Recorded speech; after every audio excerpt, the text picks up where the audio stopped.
नमस्कार दोस्तों, Aditya educational class में आपका स्वागत है। आज हम यहाँ आप लोगों को बीएड डीएलएड से संबंधित पाठ्य योजना बनाना बताएंगे। जैसे सबसे पहले ऊपर हम लिखते हैं पाठ्य योजना, उसके बाद विद्यालय का नाम, आप जिस विद्यालय में आपको शिक्षण कार्य करना है उस विद्यालय का नाम लिखेंगे। जैसे यहाँ लिखा हुआ बाबू राजकरण सिंह स्मारक इंटर कॉलेज औलियापुर। छात्राध्यापिका का नाम या छात्राध्यापक का नाम, जो आपका नाम होगा यहाँ पर नाम लिखेंगे। उसके बाद दिनांक जिस दिन आपको इस पाठ्य योजना का शिक्षण कार्य करना है उसका दिनांक लिखेंगे। कक्षा 8 वर्ग ए, विषय संस्कृत, चक्र थर्ड मतलब तीसरा घंटा है, अवधि 36 मिनट। प्रकरण है सुभाषितानि सूक्ति। उसके बाद सामान्य उद्देश्य लिखते हैं। सामान्य उद्देश्य का संबंध जो होता है हमारा विषय से होता है। पहला सामान्य उद्देश्य है छात्रों में संस्कृत भाषा के प्रति रुचि जागृत करना। दूसरा, छात्रों को श्लोकों के माध्यम से शुद्ध एवं स्पष्ट उच्चारण का कौशल विकसित करना। तीसरा सामान्य उद्देश्य छात्रों के ज्ञान में वृद्धि करना। चौथा, छात्रों के शब्द भंडार में वृद्धि करना। पांचवा, छात्रों को भाषा के विभिन्न तत्वों से परिचित कराना। उसके बाद विशिष्ट उद्देश्य आता है। जैसे यहाँ लिखा हुआ विशिष्ट उद्देश्य। विशिष्ट उद्देश्य का संबंध हमारा प्रकरण से होता है। जैसे ज्ञानात्मक उद्देश्य छात्रों को सुभाषित वचनों के महत्व को समझाना। बोधात्मक उद्देश्य छात्र सूक्तियों को समझकर अपने जीवन में उतारेंगे। कौशलात्मक उद्देश्य छात्र नैतिकता एवं मधुर वचनों के बारे में विश्लेषणात्मक अध्ययन कर सकेंगे। चौथा, छात्र संसार की सत्यता को समझ सकेंगे। उसके बाद सहायक सामग्री। सहायक सामग्री में लपेट, सैमपट, चाक, डस्टर, अन्य कक्षा उपयोगी सहायक सामग्री। पूर्व ज्ञान लिखते हैं। पूर्व ज्ञान में बच्चे सुभाषितानि के बारे में पहले से ही सामान्य जानकारी रखते हैं। उसके बाद प्रस्तावना के प्रश्न। एक कॉलम में प्रस्तावित प्रश्न, संभावित उत्तर, सहायक सामग्री। यहाँ प्रस्तावित प्रश्न के स्थान पर हम छात्राध्यापक या छात्राध्यापिका क्रिया लिख सकते हैं। संभावित उत्तर में छात्र क्रिया लिख सकते हैं। पहला जो प्रस्तावना का प्रश्न है, बच्चों हमें हमेशा कैसे बोलना चाहिए? तो छात्र उत्तर देते हैं सत्य व मधुर बोलना चाहिए। दूसरा, छात्र वाक्य मधुर शब्दों में बोले जाते हैं, उन्हें क्या कहते हैं? तो छात्र बताते हैं कि उन्हें सूक्ति कहते हैं। तीसरा प्रश्न, सूक्ति को और किस नाम से जाना जाता है? तो छात्र बताते हैं सुभाषित वचन।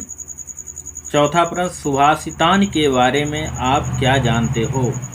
अब ये समस्यात्मक प्रश्न हो जाता है, छात्र यहाँ मौन हो जाते हैं। उसके बाद उद्देश्य कथन लिखते हैं। उद्देश्य कथन यहाँ लिखते हैं। उद्देश्य कथन कहा जाता है कि बच्चों आज हम सुभाषितानि नामक पाठ के बारे में अध्ययन एवं अध्यापन करेंगे। फिर उसके बाद प्रकरण को अंकित कर दिया जाता है। उसके बाद प्रस्तुतिकरण। अध्ययन अध्यापन की सुविधा की दृष्टि से प्रस्तुत पाठ को 2 सोपानों में बांटकर अध्ययन करेंगे। प्रथम सोपान में संकेत, वृथा वृष्टि, ... दिवापिचा। उसके बाद आदर्श वाचन। यहाँ लिखते हैं आदर्श वाचन छात्राध्यापिका कक्षा में खड़े होकर प्रस्तुत श्लोक का उचित आरोह अवरोह के साथ आदर्श वाचन प्रस्तुत करेंगी और छात्र ध्यानपूर्वक सुनेंगे। अनुकरण वाचन छात्राध्यापिका कतिपय छात्रों से अनुकरण वाचन प्रस्तुत करने का निर्देश देंगी। उसके बाद कठिन निवारण या कठिन निवारण के शब्द में एक तरफ शब्द एक तरफ अर्थ लिखते हैं। वृथा माने व्यर्थ, वृष्टि माने वर्षा, समर्थस्य माने धनवान, दीपो माने दीपक, दीवा माने दिन। मतलब छात्राध्यापिका उस स्टैंजा को लेकर मतलब उसकी आदर्श वाचन करेंगी, छात्रों से अनुकरण वाचन कराएंगी, फिर उसकी व्याख्या करते हुए कठिन शब्दों का निवारण करेंगी। इसलिए यह शब्द अर्थ लिखे गए हैं। उसके बाद छात्राध्यापिका व्याख्या। व्याख्या में जिस प्रकार समुद्र में वर्षा का होना व्यर्थ होता है, उसी प्रकार तृप्तवान व्यक्ति को भोजन देना व्यर्थ है। जिस प्रकार दिन में दीपक दिखाना व्यर्थ है, उसी प्रकार सामर्थ्यवान को दान देना भी व्यर्थ है, अर्थात जिसे आवश्यकता हो उसी को देना उचित होता है। उसके बाद मौन वाचन एवं निरीक्षण कार्य। छात्राध्यापिका छात्रों को मौन वाचन का निर्देश देंगी और स्वयं कक्षा में घूम घूम कर कक्षा कार्य का निरीक्षण करेंगी। मतलब छात्राध्यापिका छात्रों को पढ़ाने के बाद कि आप लोग शांतपूर्वक पढ़िए, उसके बाद स्वयं निरीक्षण करेंगे। फिर बोध प्रश्न, या कह सकते हैं इसको विचार विश्लेषण के प्रश्न। बोध में कि कहाँ पर वर्षा होना व्यर्थ है। दूसरा प्रश्न, किसको दान देना व्यर्थ होता है। उसके बाद द्वितीय सोपान शुरू होता है। यहाँ लिखते हैं द्वितीय सोपान, फिर संकेत लिखते हैं काव्य शास्त्र विनोदेन कलहेन वा।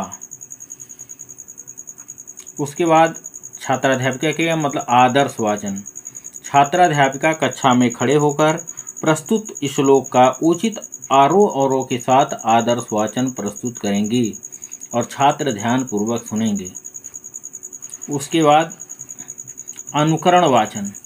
छात्राध्यापिका कतिपय छात्रों से प्रस्तुत श्लोक का अनुकरण वाचन प्रस्तुत करने का निर्देश देंगी। उसके बाद कठिन निवारण के शब्द या कठिन निवारण एक तरफ शब्द अर्थ धीम ताम माने बुद्धिमानों का, व्यसनेन माने बुरी आदतों के द्वारा, निद्रया माने सोने से, कलहेन माने लड़ाई झगड़ा। उसके बाद छात्राध्यापिका व्याख्या होता है।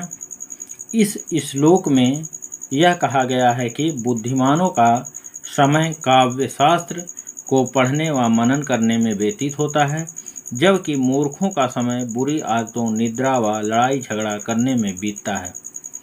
उसके बाद मौन वाचन एवं निरीक्षण कार्य। छात्राध्यापिका छात्रों को मौन वाचन का निर्देश देंगी और स्वयं कक्षा में घूम घूम कर कक्षा कार्य का निरीक्षण करेंगी। फिर उसके बाद आता है बोध प्रश्न या विचार विश्लेषण प्रश्न। पहला प्रश्न, बुद्धिमानों का समय कैसे व्यतीत होता है। दूसरा प्रश्न, मूर्खों का समय कैसे बीतता है। उसके बाद पुनरावृत्ति के प्रश्न। पहला, हमें हमेशा कैसे वचन बोलना चाहिए। दूसरा पुनरावृत्ति के प्रश्न, सुभाषित वचन कैसे वचन होते हैं।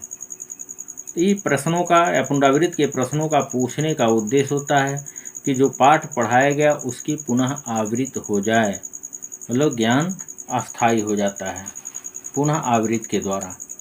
उसके बाद गृह कार्य। गृह कार्य में सुभाषितानि, पाठ के श्लोकों की व्याख्या अपने शब्दों में कीजिए। अब इसको छात्रों से घर से लिखकर लाने को कहा जाता है। Thank you class. दोस्तों, अगर ये वीडियो आपको अच्छा लगे तो इसको लाइक कीजिएगा, सब्सक्राइब कीजिएगा, अपने दोस्तों में शेयर कीजिएगा, जिससे मैं अगला वीडियो अपलोड करूं तो सबसे पहले आपके पास उसकी सूचना पहुंचे। धन्यवाद।